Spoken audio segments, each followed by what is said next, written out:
Ang komunyon na tinatanggap ng hindi karapat-dapat ay parang kutsilyong itinutusok sa puso ni Jesus. Padre Pio. Linggo. Alas 9 ng umaga. Parehong simbahan, parehong upuan sa ikalawang hilera, parehong puting belo sa ulo. Ganoon palagi si Clara. Kilala siya ng mga tao roon, yung tahimik, deboto, laging maaga. Pero ang hindi nila alam, bawat misa nitong mga nakaraang linggo, pakiramdam niya ay palayo siya ng palayo sa Diyos. Sa araw na ito, hindi niya maipaliwanag kung bakit mas mabigat ang pakiramdam niya. Kumpleto naman siya, nagdasal, nagsimba, hindi siya huli. Pero pag-upo niya pagkatapos ng komunyon, parang may kulang. Parang may pader sa pagitan ng kanyang puso at ng altar. Pagkakaupo niya, hindi siya nakapagdasal ng maayos. Nakapikit ang mata, pero naglalakbay ang isipan. Bakit parang walang laman ang katawan niya, kahit tinanggap na niya ang katawan ni Kristo? Pag-uwi niya, dumiretso siya sa balkonahe. May hawak siyang kape, pero hindi niya nalasahan. Sa dami ng misa at komunyon na dumaan, ngayon lang siya tinabla ng tanong na ito, karapat-dapat ba talaga ako sa komunyon? Nagbukas siya sa YouTube halos day niya namamansayan. Nag-scroll lang siya pababa sa page sagkod na magluwas ang paghihiling mong video. Nagdalawang isip siyang i-play. Baka naman masyadong religyoso. Pero may boses sa loob niya na nagsabi, pakinggan mo. Pagkatapos ng ilang minuto, para siyang nabuhusan ng malamig na tubig.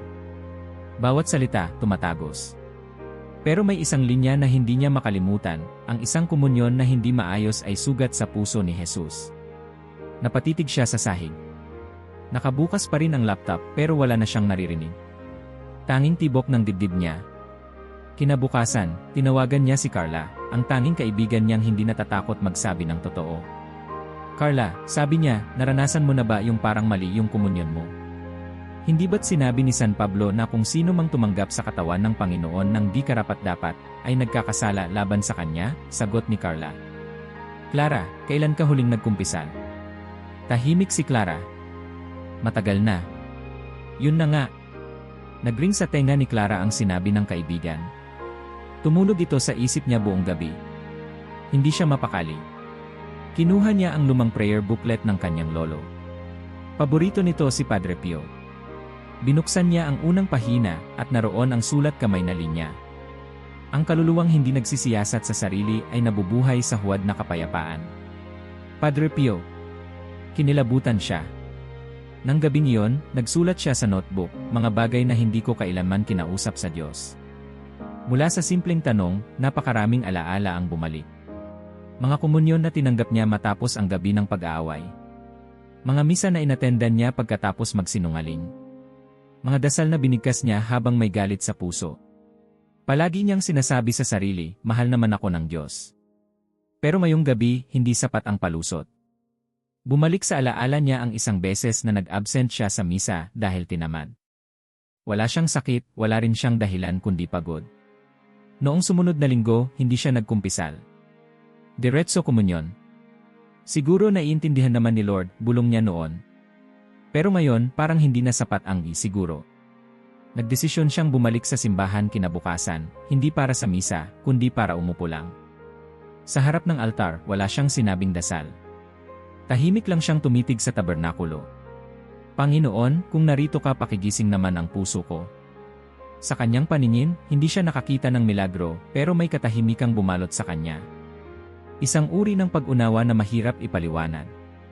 Hindi niya ito naramdaman noong mga nakaraang linggo.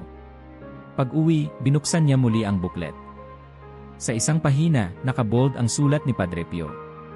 Huwag kang matakot sa kumpisal. Ang Diyos ay hindi tagapaghusga sa loob ng confessional. Siya ay Ama, naghihintay na yakapin ka. Pinagmasdan niya ang salamin sa kanyang kwarto. Tinitigan ang sarili. Ilang taon na rin siyang i-Katoliko sa panlabas, pero kailan ba siya huling nagsiyasat ng totoo? Sa sumunod na gabi, gumawa siya ng listahan. Hindi ito simpleng listahan ng mga kasalanan. Ito ay pagsusuri ng kaluluwa. Isinulat niya ang mga bagay na matagal na niyang nililibing sa konsensya, mga galit na kinikimkim, mga panahong piniling manahimik sa harap ng kasamaan, mga pagkilos na alam niyang mali ngunit tinanggap niya bilang parte ng modernong buhay. Isang entry ang isinulat niya nang may kamay na nanginginig, tumanggap ako ng komunyon habang may kasalanang hindi ko kinumpisal. Hindi dahil hindi ko alam, kundi dahil inisip kong hindi naman siguro mahalaga. Napapikit siya. Huminga ng malalim. Sa huling pahina ng kanyang notebook, isinulat niya, magsimula tayo sa totoo. At doon, sa katahimikan ng gabi, habang ang rosaryo ay nakalupasay sa kama at ang lampara ay humihina na ang sindi, isang bagay sa kanyang loob ang nagising. Hindi ito takot. Hindi rin guilt. Isa itong paanyaya. Isang bulong mula sa langit, oras na para bumalik. Ang umaga ay tahimik. Maagang nagising si Clara, hindi dahil sa alarm, kundi dahil sa isang kakaibang sigla sa dibdib. Parang may panibagong lakas, ngunit sa bayan din ng bigat, hindi sa katawan, kundi sa konsensya. Kinuha niya muli ang notebook mula sa ilalim ng unan. Nandoon pa rin ang listahan na sinimulan niya kagabi. Magsimula tayo sa totoo. Binasa niya ang unang linya at napahinga ng malalim. Pagkababa niya sa sala, napansin niya muli ang lumang prayer booklet ng kanyang lolo. Sa totoo lang, ilang taon na rin yung nakatambak sa lumang aparador. Pero may kung anong humihila sa kanya na buksan ito ng buong atensyon. Hindi na siya basta tumitingin, ngayon, naghahanap siya. Sa ikatlong pahina, may markado sa dilaw na highlighter. Ang kaluluwa na hindi nagsusuri sa sarili ay nabubuhay sa isang huwad na kapayapaan. Padre Pio. Napapikit siya. Parang may humawak sa kanyang balikat. Mali kapayapaan, bulong niya. Yun ba ang meron ako? Umupo siya sa lumang upuan ng lolo niya, at sinimulan ang hindi pa niya nagagawa sa buong buhay niya bilang Katoliko, isang pagsusuri ng budhi. Hindi niya alam kung paano magsimula, kaya bumalik siya sa booklet. Sa likod, may simpleng gabay para sa pagsusuri bago magkumpisal. Doon siya kumapit. Unang tanong, may mga kasalanan ba akong nilalabanan o tinatanggap bilang normal? Napangiti siya ng pilit. Normal? Napakarami. Unang entry sa notebook, karumihan. Hindi niya inaasahan na ito ang unang lalabas. Pero hindi na siya umatras. Mula sa mga pelikulang napapanood niya, sa mga nobelang binabasa, hanggang sa mga inosenteng biro kasama ng mga kaibigan, napuno ang kanyang puso ng mga imahe at damdaming hindi para sa Diyos. Hindi niya ito kailanman itinuturing na kasalanan, kasi wala naman siyang sinasaktan, di ba? Pero ngayon, sa ilaw ng konsensya, napagtanto niyang ang tunay na sugat ay nasa loob niya. Ang kaluluwang marumi ay parang baryang kinakalawang, nawawala ang kislap at halaga, naalala niyang nabasa mula kay Padre Pio. Pangalawa, mga kasinungalingan. Maliliit lang sa tingin niya. Tulad ng "You on the way" na ako, kahit hindi pa siya naliligo. O yung "Inagdasal ako kanina", kahit wala siyang nasabing dasal kundi "Lord, bahala ka na". Pero habang binibilang niya sa kamay ang mga pagkakataong dinaya niya ang katotohanan, bigla niyang naramdaman ang bigat sa dibdib. Ang dila ay parang latigo ng kaluluwa, at kapag hindi na disiplina, nagiging instrumento ng pagkasira. Padre Pio. Hindi niya inakala na isa siya sa mga pinatutungkulan ni Padre. Pero ngayon, malinaw, ang kanyang pagsasalita ay hindi laging totoo. Minsan sinasadya, minsan dahil sa takot. Pero alinman, kasalanan pa rin. Pangatlo, espiritual na lamig. Ito ang pinakamasakit tanggapin. Akala niya, sapat na ang pagpunta sa misa, ang paminsang dasal bago matulog, ang mga post tungkol kay Maria sa social media. Pero sa totoo lang, malayo na siya sa tunay na ugnayan sa Diyos. Naalala niya ang mga panahong nasa simbahan siya, pero ang utak ay nasa schedule ng trabaho. O habang nagro-rosaryo, pero nag-check ng email. Isang pangungusap ni Padre Pio ang pumasok sa isip niya. Bago ka lumapit sa altar, tanungin mo ang sarili, Diyos pa ba ang nananahan sa puso mo o ang mundo? Padre Pio. Napayuko siya. Pumatak ang isang luha sa notebook niya. Sinimulan niyang ilarawan ang bawat pangyayari. Hindi abstract, hindi simpleng salitang impureza lang. Sinulat niya ang aktwal, nanood ako ng pelikulang alam kong puno ng malaswang eksena at hinayaan ko lang ang sarili ko. Naging parte ako ng tsismisan sa trabaho at hindi ako nagsalita para pigilan. Tinanggap ko ang komunyon kahit alam kong may galit pa ako sa puso. Habang sinusulat ang bawat isa, hindi takot ang nararamdaman niya, kundi katotohanan. Katotohanang matagal nang kumakatok sa puso niya, pero ngayon lang niya binuksan. Sa kalagitnaan ng pagsusulat, biglang tumunog ang telepono. Si Carla. Uy, okay ka lang, tanong ng kaibigan. Sinusulat ko ang mga kasalanan ko, diretsong sagot ni Clara. Tahimik si Carla. Tapos, sabi niya, bihira kong marinig yan sa kahit sinong kaibigan ko. Proud ako sa'yo. Pero tandaan mo, ang layunin ng pagsusuri ng budhi ay hindi para saktan ka, kundi para hilumin. Nakangiting mailuha si Clara. Ngayon ko lang nararamdaman na gusto talaga akong hilumin ng Diyos. Alam mo bang si Padre Pio, kaya niyang makita kung nagsisinungaling ang nagkukumpisal sa kanya, sabi ni Carla. May nagsabi raw sa kanya na wala siyang kasalanan, tapos tiningnan lang siya ni Padre at sinabing, balikan mo ang puso mo. Hindi mo ba nakikitang sugatan ito? Natahimik si Clara. Ayoko nang magsinungaling sa kumpisal ko. Then be brave. Isa-isahin mo yan. Hindi mo kailangang magaling, kailangan mo lang maging totoo. Pagkababa ng telepono, napatingin si Clara sa krusipiho sa itaas ng kanyang mesa. Sa ilalim nito, nakasabit pa ang lumang rosaryo ng kanyang lola. Panginoon, tulungan mo akong makita ang sarili ko gaya ng nakikita mo. Nagpatuloy siya sa pagsusulat hanggang sumapit ang gabi. Umabot siya sa 16 na item. Sa bawat isa, isang eksena ng kanyang buhay ang bumalik, hindi para parusahan siya, kundi para ipakita kung gaano niya kailangang bumalik. Ang huling entry sa kanyang listahan ay mahina niyang binigkas habang sinusulat, tumatanggap ako ng komunyon kahit alam kong hindi ko pa hinaharap ang sarili ko. Sa gilid ng notebook, muling isinulat ni Clara ang nabasa kanina. Ang kaluluwang hindi nagsusuri sa sarili ay nabubuhay sa isang huwad na kapayapaan. Sa ilalim nito, idinugtong niya. Pero ang kaluluwang nagpapakumbaba, nakakatagpo ng tunay na kapayapaan. Hindi pa tapos ang gabing iyon, pero may bagong ilaw na sa kanyang loob. Hindi niya pa alam kung saan ito tutungo, pero malinaw na sa kanya. Hindi na siya babalik sa dating Clara na punong-puno ng relihiyosong anyo, pero hungkag sa loob. Sa susunod na linggo, magpapakumpisal siya. Ngayon pa lang, nagsisimula na siyang huminga na parang may bagong hangin. Hindi ito galing sa labas. Ito'y hangin ng katotohanan, dahan-dahang bumabalot sa kanyang kaluluwa. Ilang araw bago ang itinakda niyang kumpisal, muling naupo si Clara sa harap ng kanyang maliit na mesa. Sa tabi ng notebook kung saan niya isinulat ang kanyang pagsusuri ng budhi, inilatag niya ang isang blangkong papel, malinis, maputi, walang marka. Parang inaanyayahan siyang isulat doon ang pinakamatagal niyang itinago. Hindi ito basta listahan ngayon, bulong niya sa sarili. Ito ay kumpisal na isinusulat ko para sa Diyos. Hawak ang panulat, nagsimula siyang magsulat hindi bilang pagsunod sa ritual, kundi bilang paglabas ng isang sugat na matagal nang nilalabanan ng kanyang konsensya. Mahal kong Panginoon, sinimulan niya. Marami akong inilihim, hindi dahil hindi ko alam ang tama, kundi dahil natutunan kong sabayan ang katahimikan ng mundo. Marami akong piniling hindi pansinin, hindi pagtuunan ng pansin, hindi ipagdasal, at hindi ipagtapat. At ngayon, nandito ako. Handang aminin, una sa iyo, bago sa sinuman na ako ay marumi, ako ay duwag, at ako ay nanahimik sa harap ng katotohanan. Hindi pa siya nakakasulat ng isang talata, pero nanginginig na ang kamay niya. Pumasok sa isip niya ang matalim ngunit mapagmahal na paalala ni Padre Pio. No vengas al confessionario, contar historias. Ven a salvar tu alma. Hindi siya pupunta para gumawa ng magandang kwento. Pupunta siya para isuko ang lahat. Kaya ngayon pa lang, sinisimulan na niya hindi para maging madali, kundi para maging totoo. Ang una niyang kinaharap, ang kanyang buhay pag-ibig. O mas tumpak na sabihin, ang kanyang mga maling pagkakabit sa pangalan ng pagmamahal.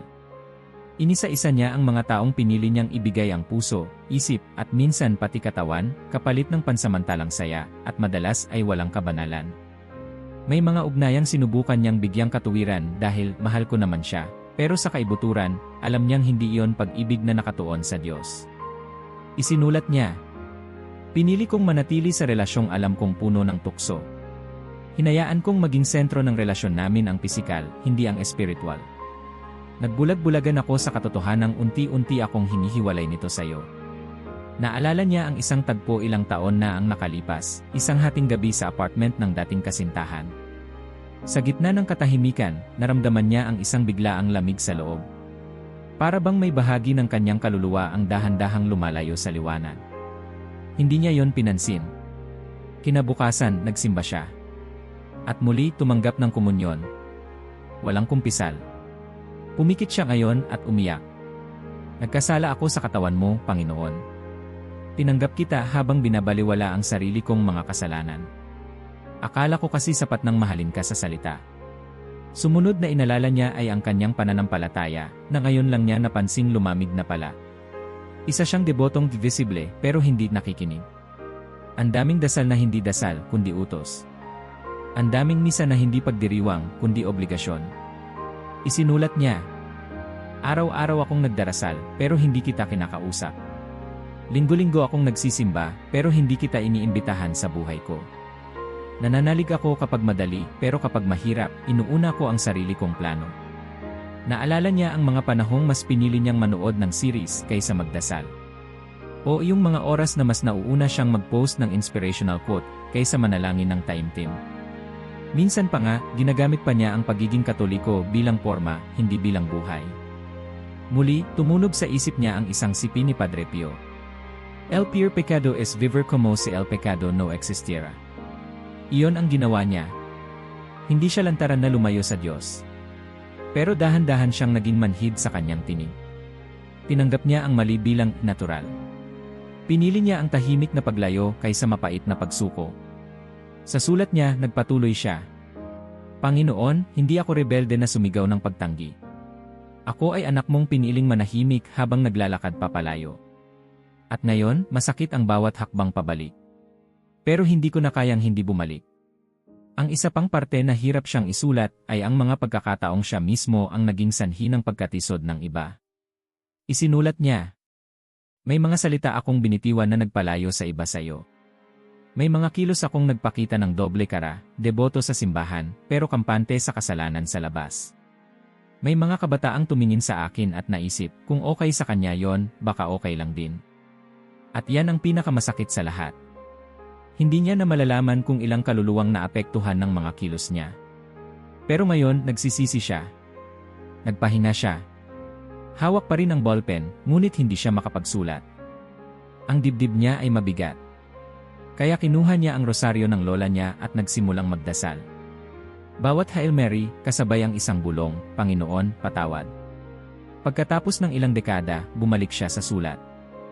May mga kasalanan akong hindi ko inamin, hindi dahil hindi ko alam na masama, kundi dahil tinanggap ko na ito bilang bahagi ng makabagong buhay. Tinanggap ko ang panonood ng malaswa, ang pagsasalita ng bastos, ang pagbibiro ng walang pakundangan, ang pakikipagrelasyon na walang hangganan. Tinanggap ko ang katahimikan bilang kapalit ng katotohanan. At tinanggap ko ang komunyon na walang pagsisisi.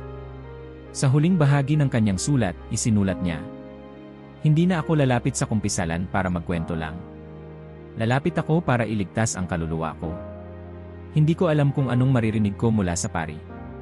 Pero ngayon pa lang, batid ko na kung anong maririnig ko mula sa iyo, anak, mahal pa rin kita. Itinupi niya ang papel. Isinilid sa sobre. Walang pangalan, walang tatak. Alam niyang ang nilalaman nito ay para sa Diyos. At ang tunay na kumpisal ay hindi lamang sa bibig, kundi sa puso.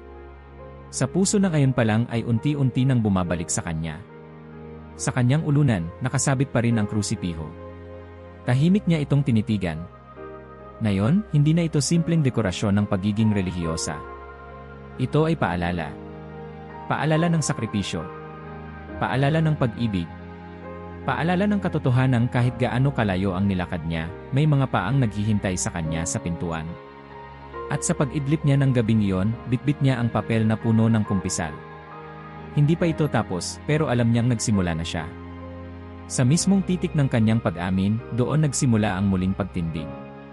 Tumulog ang kampana ng simbahan mula sa malayo. 9:00 ng umaga. Hindi siya pumunta sa misa ngayon. Hindi dahil tinamad, kundi dahil alam niyang kailangan muna niyang harapin ang isa pang masalimuot na misa, ang misa ng sariling alaala. Naupo si Clara sa lumang silyang yari sa kahoy sa gilid ng kanilang hardin. 2 araw na lang bago ang kumpisal na pinangako niya sa Diyos. 2 araw ng pagsusuri, panalangin, at, higit sa lahat, pagkilala ng sarili. Ngunit may isang bahagi ng kanyang budhi na hanggang ngayon ay tinatakasan niya, ang kanyang pinanggalingan. Sa unang pahina ng kanyang bagong notebook, isinulat niya, saan ako nagsimulang lumamig sa Diyos? Dahan-dahan niyang sinimulan ang pagbubukas ng mga alaala. Sa bawat salita, may bigat, may lungkot, ngunit may pagtanggap. Lumaki si Clara sa isang pamilyang Katoliko. Pero Katoliko sa papel, hindi sa pamumuhay. May krusipiho sa dingding, may rosaryo sa altar, may larawan ni Santo Niño sa may hagdanan. Ngunit sa puso ng tahanan, bihira ang panalangin, at ang Diyos ay parang bisita, inaanyayahan tuwing may problema, pero nakakalimutang tawagin kapag masaya. Natatandaan niya, tuwing linggo, laging may tanong na paulit-ulit, magsisimba ba tayo? At madalas, ang sagot ng mga magulang niya ay depende sa gising, sa gulo ng bahay, sa balitang umaga. Kung may bisita, wala nang misa. Kung masarap ang tulog, ipagpapaliban ang Diyos. Naalala niyang minsan, tinanong niya ang kanyang ina, "Ma, bakit hindi tayo nagro-rosaryo?" Sagot nito, "Habang naglalaba, bata ka pa. Hindi mo pa yan maintindihan. Saka pwede namang magdasal kahit paano. Diyos din naman yon." Sa mga mata ng batang si Clara, iyon ay sapat. Pero ngayon, sa kanyang mulat na diwa, alam niyang iyon ang simula ng kanyang kalituhan. Binasa niya ang isa sa mga sipi ni Padre Pio na nakaipit sa kanyang lumang Biblia. Una Madre Tibia forma hijos fros, an Padre sin Dios, hijos sin rumbo. Tumagos iyon. Hindi niya sinusumbatan ang kanyang pamilya. Hindi sila masama. Pero ngayon niya lang nauunawaan na ang pagkukulang nila sa pananampalataya ay naging ugat ng kanyang espiritual na lamig. Isinulat niya sa kanyang notebook. Ang pananampalataya ko ay lumaki sa lilim, hindi sa araw. Pinatubo ng forma, hindi ng ugat. Kaya pala madaling natangay ng hangin. Hindi lang pamilya. Maging ang kanyang karanasan sa catechism noong bata pa siya ay malabo. Ang mga leksyon ay puro dapat at huwag, pero walang nagsabi sa kanya kung bakit. Hindi ipinaliwanag kung bakit sagrado ang komunyon. Hindi itinuro kung paano magmahal ng may kabanalan. Kaya pag-akyat niya sa altar sa unang pagkakataon para tumanggap ng ostya, ang tanging naiisip niya ay, ito na ba yon? Walang kabog ng dibdib. Walang pagkaunawa sa misteryo. Sa pagdaan ng panahon, pinalitan ng kultura ang dapat sanay pananampalataya. Ang mga guro, kaibigan, at media na umikot sa buhay niya ay nagturo ng bukas na pag-isip na ang Diyos ay hindi dapat masyadong seryosohin, na ang moralidad ay luma, na ang kasalanan ay konsepto lang ng nakaraan. Tumanggap siya ng mga ideyang maganda sa pandinig, pero mapanganib sa kaluluwa. Lahat ng pagmamahalan ay tama, sabi ng pelikula. Gawin mo lang yung nagpapasaya sa'yo, sabi ng mga kaibigan. Ang Diyos naman ay puro awa, sabi ng society. At naniwala siya. Sa loob ng maraming taon, hindi niya napansing ang kanyang kaluluwa ay unti-unting naging kampante sa kasalanan. Hindi dahil gusto niyang tumalikod sa Diyos, kundi dahil tinanggap niyang normal ang malayo sa kanya. Ngayon, habang sinusulat niya ang lahat ng ito, may kirot. Pero may liwanag din dahil sa unang pagkakataon, hindi na siya biktima ng kanyang ugat. Isa na siyang babae na handang kumalas sa tanikala. Panginoon, bulong niya, hindi ko kayang baguhin ang nakaraan. Pero ako na ang pipili ng direksyon mula ngayon. Naalala niya ang isang humilya ni Padre Pio, na nabasa niya online ilang araw na ang nakalipas. Sabi nito, ang kaluluwang alam ang sarili nitong sugat, at lumalapit sa Diyos para mapagaling, ay mas malapit sa langit kaysa sa isang taong akala'y wala nang kailangang baguhin. Napangiti siya. Marami siyang sugat, pero ngayon lang niya ito inaalok sa Panginoon. Sa notebook niya, isinulat niya sa malalaking titik. Wakas ng lumang istorya. Simula ng bagong kwento. Tumayo siya mula sa pagkakaupo at tumingin sa langit. Walang dramatikong liwanag. Walang ihip ng hangin na kakaiba. Pero may kapayapaan. Hindi dahil perpekto na siya, kundi dahil nagsimula na siyang sumuko. Sa kanyang pagbabalik sa loob ng bahay, nakita niya ang kanyang lumang album ng pamilya. Binuksan niya ito at nakita ang larawang kinuhaan noong unang kumpil niya. Bata pa siya roon. Nakatayo sa tabi ng kanyang ina. Sa larawan, nakangiti siya, pero ngayon lang niya naintindihan kung gaano kasabaw ang panahong iyon ng kanyang buhay. Hindi niya kinamumuhian ang kanyang nakaraan. Hindi na rin siya naghahanap ng sisihin. Ang nais lang niya ay hindi na maipasa sa susunod na henerasyon ang parehong espiritual na kahungkagan. Sa huling pahina ng kanyang journal, bago isara ang notebook, sumulat siya. Sa ngalan ng mga anak ko balang araw, sa ngalan ng batang Clara na hindi naturuan, at sa ngalan ng Diyos na naghintay ng tahimik, tatayo ako ngayon bilang babae ng liwanag. Magsisimula ako ng pamilyang may ugat sa langit, hindi sa mundo. Sa sandaling iyon, alam niyang hindi lang siya basta pupunta sa kumpisal. Pupunta siya para putulin ang tanikala ng isang henerasyong nalunod sa relativismo. Pupunta siya bilang unang hakbang sa pagbabago ng lahi niya. Hindi lahat ng sugat ay galing sa kasalanan natin. Minsan, minana natin ang sugat na hindi naman tayo ang gumawa. Pero may biyaya sa Diyos na nagpapagaling ng lahat, maging ang sugat ng mga ninuno. At sa pag-idlip niya ng gabing iyon, tangan niya ang panata, magiging simula siya ng bago. Ang simbahan ay tila mas tahimik kaysa karaniwan. Ang araw ay matagal nang sumikat, pero tila nanatili ang malamig na dampi ng madaling araw sa loob ng santuaryo. Si Clara ay nakaupo sa pinakahuling hilera, mahigpit ang hawak sa kanyang maliit na envelope, ang kanyang ikumpisal na sulat, ang kwento ng kanyang kaluluwa. Ilang minuto na lang at sisimulan na ang kumpisal. Tumayo ang isang matandang lalaki, lumapit sa confessional, at sumara ang kurtina. Naiwan si Clara, mag-isang humihinga ng mababaw, habang pinagmamasdan ang krusipisyo sa itaas ng altar. Hindi niya akalaing aabot siya sa puntong ito. Sa dami ng taon na inakala niyang sapat na ang pag-amin sa Diyos sa sarili, ngayon niya lang naramdaman ang kahalagahan ng pagsuko sa harap ng isang pari, sa harap ng katawan ni Kristo na naroroon upang yakapin siya, hindi upang parusahan. Nasa kumpisalan si Jesus hindi para hatulan ka, kundi para pagalingin ka. Padre Pio. Inulit niya sa isip ang linyang iyon. Parang pananggalang sa takot na kumakain sa kanya. Nang siya na ang tinawag ng sakristan, halos mabitawan niya ang sobre. Tumayo siya, nanginginig ang tuhod, at tumungo sa maliit na cubicle ng kumpisal. Sa loob, nandoon ang pari. Matanda, tahimik, may mga matang tila kayang bumasa ng puso. Hindi niya kilala ang pangalan, at hindi rin siya kilala nito. Pero iyon ang gusto niya, ang maging totoo sa isang taong hindi siya huhusgahan bilang Clara na kilala ng lahat, kundi bilang kaluluwa na sabik malinis. Umupo siya. Tumahimik. Padre, maraming taon na po akong hindi nagkumpisal, mahinang sabi niya. Walang problema, anak.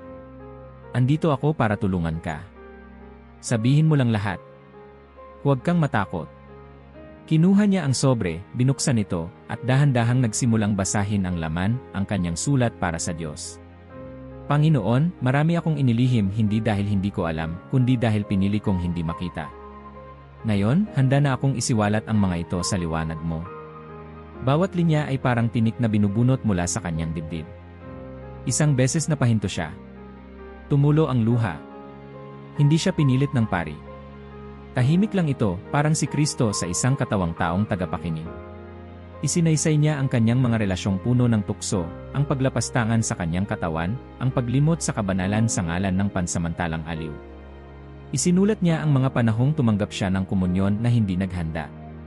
Ang mga pagkakataong tumahimik siya sa gitna ng kasamaan. Ang mga kasinungalingang pinatamis ng takot. Ang mga dasal na ginawang dekorasyon. Habang binabasa niya ang bawat kasalanan, hindi siya natutuyo sa takot. Ang kanyang luha ay hindi galing sa kahihiyan, kundi sa kalayaan. Sa wakas, ang mga bigat ay inilalapag niya sa paanan ni Kristo. Padre, sabi niya, hindi ko alam kung sapat ito. Parang kulang pa rin. Sapat yan, anak. Ang Diyos ay hindi naghahanap ng perpektong kumpisal. Ang hinahanap niya ay pusong nagsisisi. Tahimik siya. Hindi na siya umiyak ng marahas. Ang kanyang pag-iyak ay tuloy-tuloy, pero banayad. Para bang may tubig na dumadaloy mula sa loob, tubig na bumubura ng lumang pagkatao.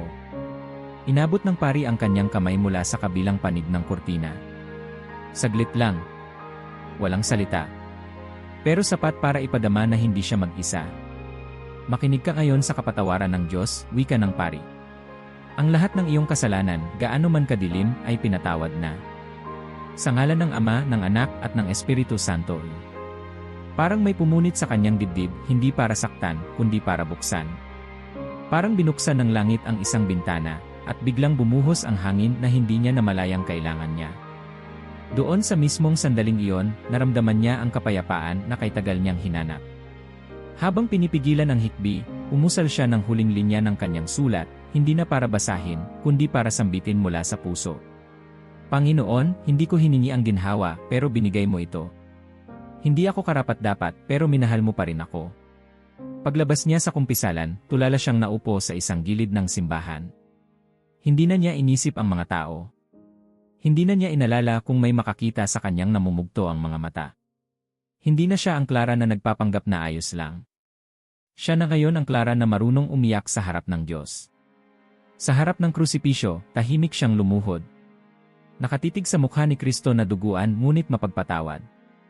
At doon, sa pagitan ng kanyang paghinga, pabulong niyang sinabi, La confessin sincera no limpia solamente, resuscita. Padre Pio. Muli niyang inulit sa sarili, tulad ng isang panalangin na hindi kailanman mawawala sa kanyang alaala. Hindi lang ako nilinis. Binuhay ako muli. Wala siyang narinig na tinig mula sa langit. Wala ring milagro. Pero sa loob niya, isang bagong mundo ang bumukas. Para siyang batang lumabas mula sa dilim, tinanggap sa yakap ng Ama. Lumabas siya ng simbahan na tila mas magaang ang katawan.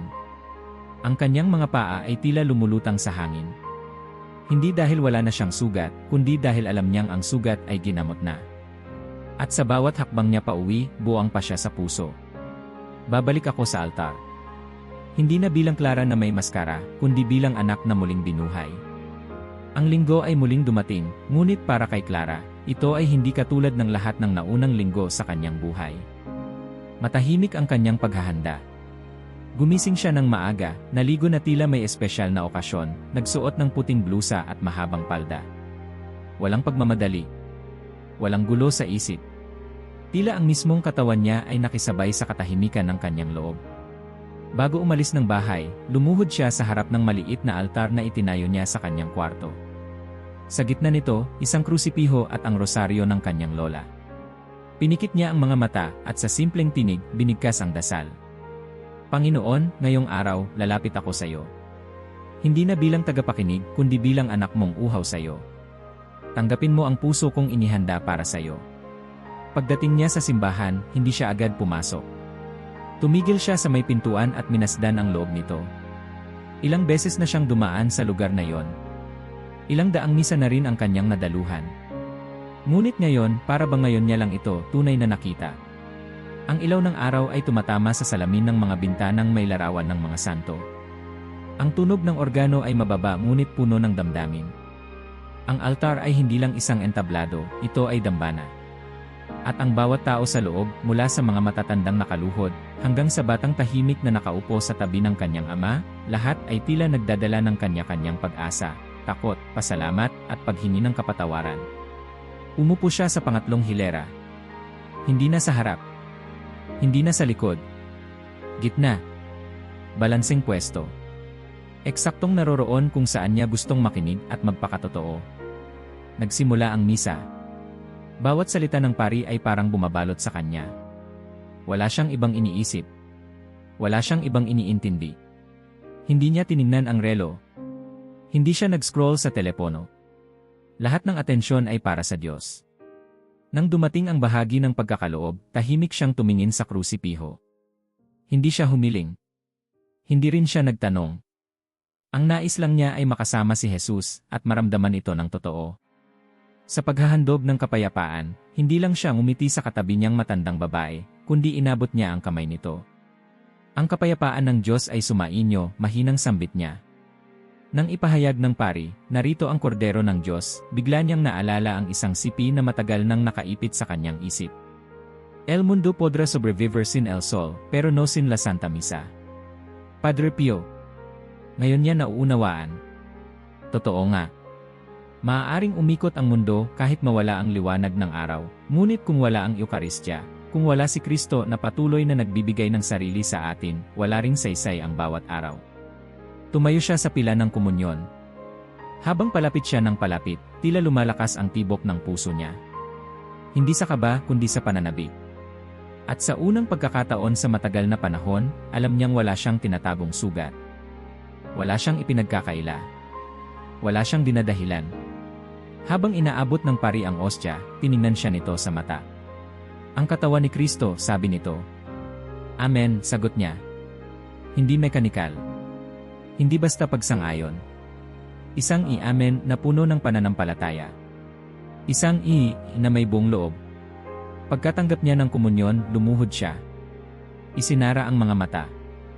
Sa katahimikang iyon, sa loob ng simbahan, naramdaman niya ang presensya ng Diyos, hindi bilang simbolo, hindi bilang konsepto, kundi bilang isang buhay na katahimikan na yumakap sa kanyang buong pagkatao. Tumulo ang luha. Hindi siya umiyak ng malakas. Isa lang, dalawang patak. Ngunit bawat luha ay may ibig sabihin. Sa El Alma Estucia, no recibe Cristo, lo here. Padre Pio. Naalala niyang muli ang babalang iyon. At ngayon, ramdam niya ang kabaligtaran. Ang kalinisan ng kanyang puso ay hindi galing sa kanya, kundi regalo ng Diyos sa kanyang pagsuko. Sa kanyang panalangin, binigkas niya. Panginoon, ngayon ko lang tunay na naunawaan kung sino ka sa Eukaristya. Hindi ka bisita. Hindi ka simbolo. Ikaw ay buhay na Diyos na pumapasok sa puso ko. Hindi niya kailangan ng hiling. Ang mismong presensya ni Jesus sa kanyang kaluluwa ay higit pa sa kahit anong hinihingi niya noon. Nang matapos ang misa, hindi siya agad lumabas. Nanatili siya sa loob. Hindi para umupo. Hindi para magmasid. Kundi para tumayo sa harap ng altar at magsabi ng isang bagay na noon ay hindi niya maintindihan. Salamat sa iyo, Jesus. Hindi ko alam kung paano ko ito nasayang noon. Pero mula ngayon, hindi ko nahahayaang maging isang ritual lang ang pagtanggap ko sa iyo. Gusto ko, sa bawat paglapit ko sa altar, ay buong burin ang paglapit ng puso ko. Pagka-uwi niya, humarap siya sa salamin. Tiningnan ang sarili. Hindi dahil sa vanity. Gusto lang niyang makita kung may nagbago. At sa kakaibang paraan, para bang may ibang anyo siyang nakita, hindi sa panlabas, kundi sa mga mata. Sa mata niya mismo, may liwanag na hindi niya matukoy, ngunit ramdam niyang totoo. Hindi pa tapos ang laban. Hindi rin niya inaasahang magiging madali ang lahat mula rito. Alam niyang babalik ang tukso. Alam niyang may kahinaan pa rin siya. Pero ngayong alam na niya ang kahalagahan ng paglalapit sa Diyos nang may kalinisan, hindi na siya babalik sa dating Clara. Muli niyang binuksan ang notebook niya at isinulat. Ngayong araw, natutunan kong ang komunyon ay hindi gantimpala para sa mabait. Ito ay pagkain para sa may pusong handang magsimulang muli. At sa gabi bago siya matulog, binigkas niya ang 3 salita na madalas ipaalala ni Padre Pio sa mga humihingi ng payo. Salamat. Sorry. Nagtiwala ako. Ang araw ay sumisikat na may kakaibang liwanag. Para kay Clara, bawat umaga ngayon ay tila panibagong simula. Hindi na siya gumigising na parang may kulang, kundi na may layunin. Hindi na siya tumatakbo papunta sa simbahan para habulin ang ritual. Ngayon, siya'y naglalakad papunta sa puso ng Diyos. Unang pagbabago, ang kanyang panalangin. Dati, panalangin lang kung kailan naaalala. Ngayon, ito ang kanyang unang hininga sa umaga. Hindi komplikado. Walang kahaba-habang litanya. Isang simpleng, Diyos ko, narito ako. Gawin mo akong iyo sa araw na ito. May maliit na altar siya ngayon sa sulok ng kwarto, isang krusipiho, kandila, at ang rosaryo ng kanyang lola. Doon siya nauupo tuwing alas 7 ng umaga. Doon niya binubuksan ang kanyang puso, ang kanyang Biblia, at ang kanyang bagong buhay. Hindi rin nagtagal at pinili niyang alisin mula sa kanyang araw-araw ang mga bagay na dati niyang kinahuhumalingan. Unang tinanggal, ang mga palabas at pelikulang puno ng kahalayan, karahasan, at mga mensaheng kontra sa pananampalataya. Sunod, mga social media account na nagpapalabo ng kanyang konsensya. Isang gabi, habang nag-scroll, nakita niya ang dating influencer na sinusubaybayan niya noon, isang babae na laging may payo tungkol sa self-love at pagpapalaya sa sarili. Noon, kinahuhumalingan niya ang mga post nito. Pero ngayon, habang binabasa ang caption na, "Huwag mong hayaang pigilan ka ng relihiyon. Gawin mo ang gusto mo," napaisip siya, ilang beses nang aba akong napalayo sa Diyos dahil dito. Agad niyang in-unfollow ang account. Sa sumunod na linggo, nagsimula siyang lumayo rin sa ilang kaibigan na, bagamat mahal niya, ay walang ibang alam kundi ang mga gabing puno ng inuman, tsismis, at kawalang direksyon. Hindi niya sila itinakwil. Ngunit pinili niyang iuna ang kanyang kaluluwa kaysa sa pakikisama. Mahirap sa simula. May lungkot. Pero may kapayapaan din. Ang hindi niya inaasahan, habang siya'y tahimik na nagbabago, may mga matang nakamasid. Isang araw, habang nasa simbahan, nilapitan siya ng isang babae, si Mia, kabarkada niya sa trabaho. "Clara," sabi nito, "may itatanong sana ako. Totoo bang nagsimula kang magrosaryo araw-araw?" Sagot niya, "Sinubukan ko lang nung una. Pero hindi ko na kayang mawala ito ngayon." Tahimik si Mia tapos, mahina niyang sabi, "Pwede mo ba akong turuan?"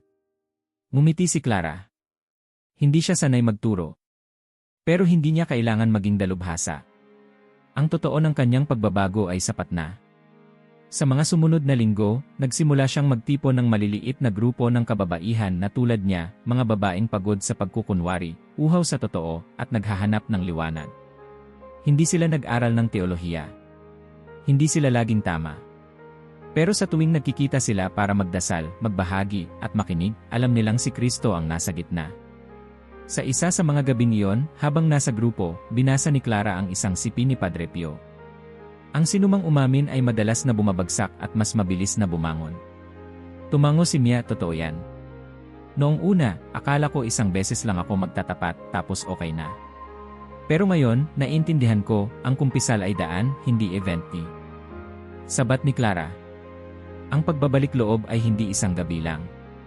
Ito ay araw-araw na pagpili. At pinili niya ito araw-araw. Hindi na siya namumuhay upang mapahanga ang mundo. Hindi na siya nag-aalala kung paano siya titingnan ng iba. Ang kanyang layunin ngayon ay simple, kung paano siya titingnan ng Diyos. Isang tanghali, habang naglalakad pa uwi mula sa simbahan, napadaan siya sa dati nilang tambayan. Doon, sa maliit na cafe kung saan dati ay halos gabi-gabi silang magkakabarkada, kwentuhan, tawanan, minsan inuman. Naalala niya ang sarili niyang laging tumatawa, pero sa loob ay walang laman. Ngayon, wala siyang hawak na kape. Wala siyang kasama. Pero ang puso niya ay puno. Hindi niya ikinahihiya ang kanyang nakaraan. Alam niyang bahagi ito ng kanyang kwento. Ngunit hindi na siya yon. At hindi niya na kailangan pang magsalita para ipaliwanag ang pagbabago.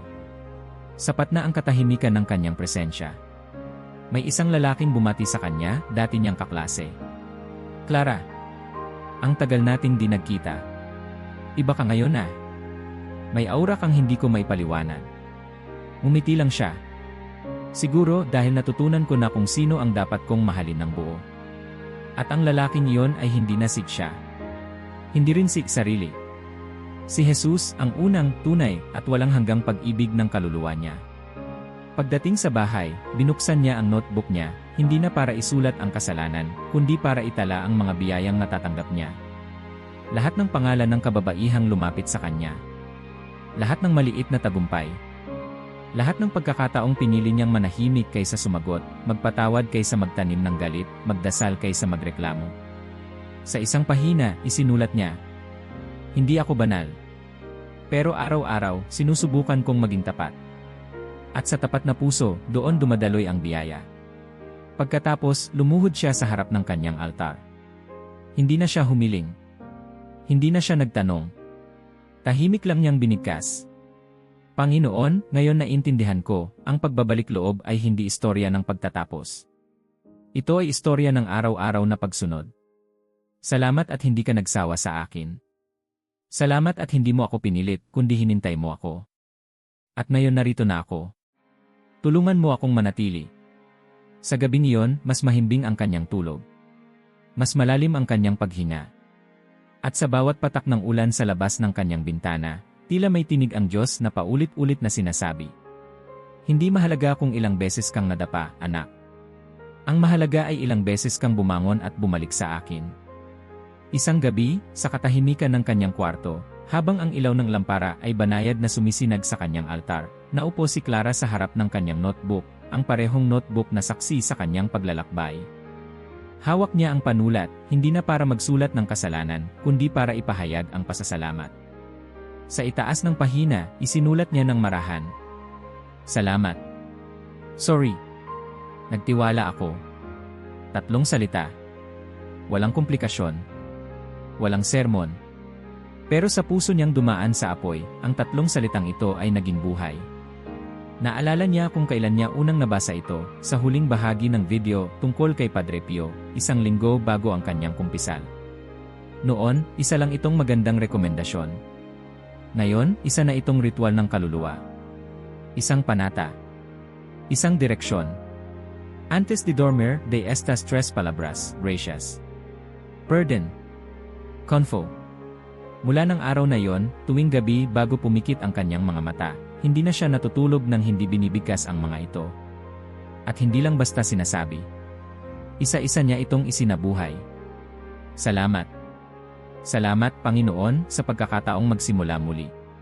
Salamat sa mga sugat na ginawang biyaya. Salamat sa krus, sa kumpisal, sa katahimikan.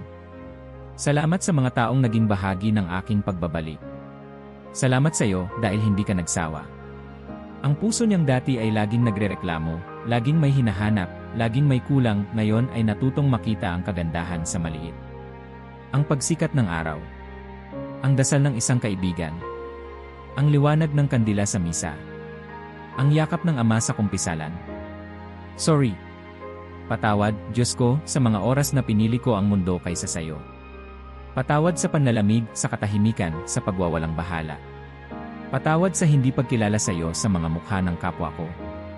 Ang salitang si patawad ay dati kinatatakutan niya dahil inakala niyang ito ay kahihiyan. Pero ngayon, alam na niya, ang totoong pardon ay hindi para lumubog sa guilt, kundi para sumisid sa awa ng Diyos. Naalala niya ang sabi ni Padre Pio.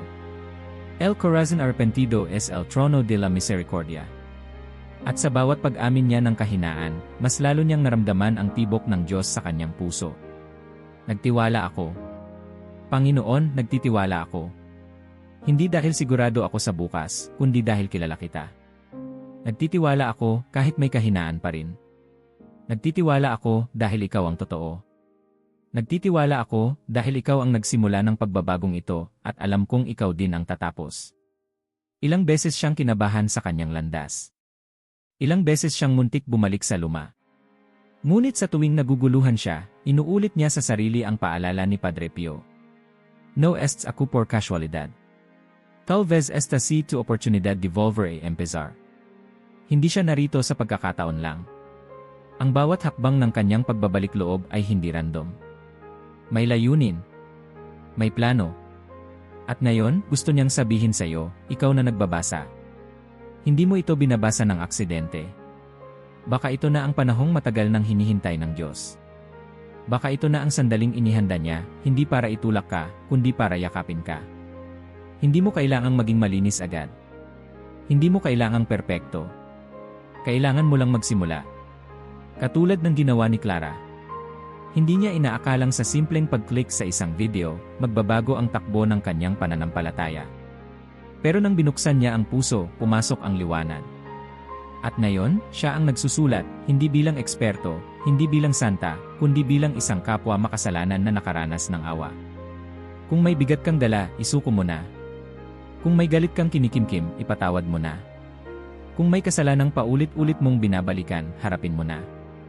Kung matagal ka nang hindi nagkukumpisal, baka ito na ang pagkakataon. Hindi madali. Pero totoo. At ang totoo, kahit masakit, ay nagpapalaya. Sa huling bahagi ng kanyang notebook, isinulat ni Clara ang panalangin na bigla na lang sumulpot sa kanyang puso, hindi planado, hindi hinugot mula sa aklat, kundi mula sa lalim ng kanyang kaluluwa. Panginoon, salamat sa pagtuturo mo sa akin kung paano mabuhay muli. Salamat sa sakramento ng kumpisal na naging pintuan pabalik sa iyo. Salamat sa bawat pagluha na naging paglilinis. Panginoon, patawarin mo ako sa lahat ng pagkakataong pinili kong isara ang puso ko. Ngayon, binubuksan ko ito sa iyo, buo, hindi perpekto, pero handang mahalin ka. Turuan mo akong manatili. Turuan mo akong magmahal ng walang kondisyon. Turuan mo akong mabuhay araw-araw sa liwanag ng iyong awa. Pagkatapos, pinikit niya ang kanyang mga mata at binigkas ang mga huling salita na ngayon ay nakaukit na sa kanyang puso. Manalangin, manampalataya at huwag mag-alala. Manalangin ka, manampalataya ka, at huwag kang mag-alala. Kung umabot ka sa dulo, mag-comment ng pangalan ng isang taong gusto mong ipagdasal. Mag-subscribe sa channel at i-share ang video sa pamilya at kaibigan.